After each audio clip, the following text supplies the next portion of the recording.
discussion. So very nice to meet you, and I'm looking forward to our conversation. It's my pleasure.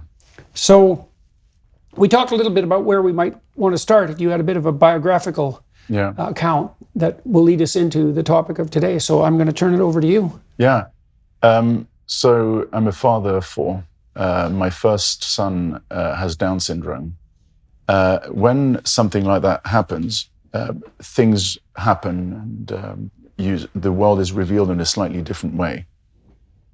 When Joshua was born and we took him home, the initial question that anybody and everybody asked was, didn't you know?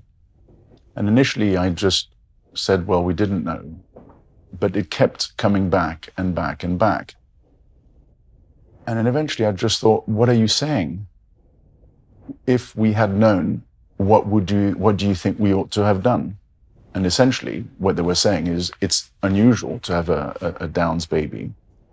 Of course, if you had known, you would have had an abortion, or you'd have had aborted the baby. That's the thinking process. And obviously accidents do happen, but accidents sometimes can be very good for somebody, in the sense that Joshua, I think, may be a much, much better person than I was before. Simply because I realized that in that day, on the day that I learned this about his condition, I thought the most important thing is living and life. And it doesn't matter whether he goes to Cambridge or not, and it doesn't matter whether he can speak a few languages, and any of that actually became irrelevant.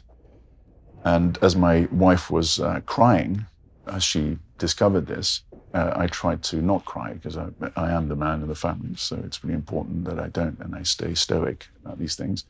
But I said to her, look, he's not going to be very good at maths. He's going to be like his dad. He's going to be quite clumsy like his dad. There's all sorts of things like his dad that he's going to be. We will love him. And I think that really brought our relationship even closer. And so this discovery that suddenly my son was the subject of speculation about whether he ought to remain alive or not made me think very, very profoundly, in my view. Well, perhaps not profoundly because I'm thinking, but it felt profound. Right. Because I had to really go into the nooks and crannies of the thinking process.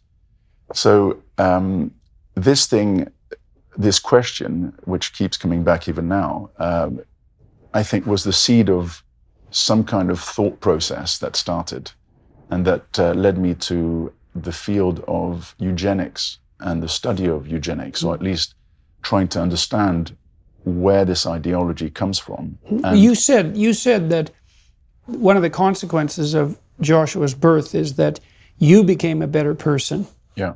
And that your relationship with your wife deepened. Yeah. And you mentioned that was the benefit of the trouble, let's say, or the unexpected occurrence. And so in what way do you think, more particularly, in what way do you think having had this experience, having had your son, has made you a better person, and why specifically do you see that it's deepened your relationship with your wife?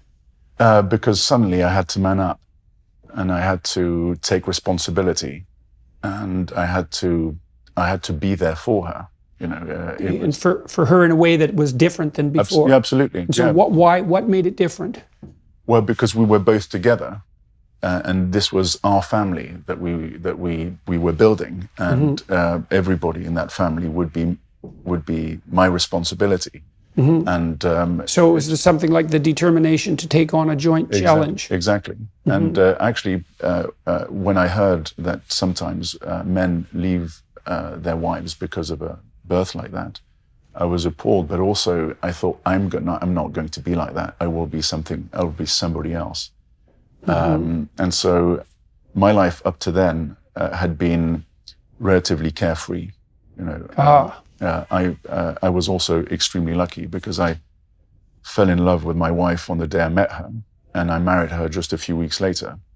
And how long had you been married before the not birth? not very long. We were married perhaps a year and a half. I see. So this, in some sense, was the first significant joint challenge that you had encountered.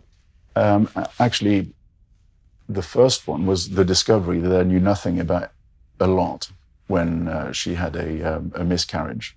It was complete. She had two. And I just stood helpless when she was screaming in pain, and I wasn't really sure what to do. And I felt and I realized how little I knew about things, and I had no idea about what to do. And apart from trying to say empty words, to try and.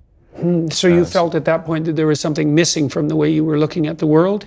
No. It's just that I was. My point is simply that when my wife and I tried to have a child, the first two were miscarriages, and I realized how little I knew and how helpless I was to help her. And so when Joshua was born, the third birth, I was determined to be a good, old-fashioned, old-school father, and I thought that was much, much more important than what people thought about me or my political views or anything else.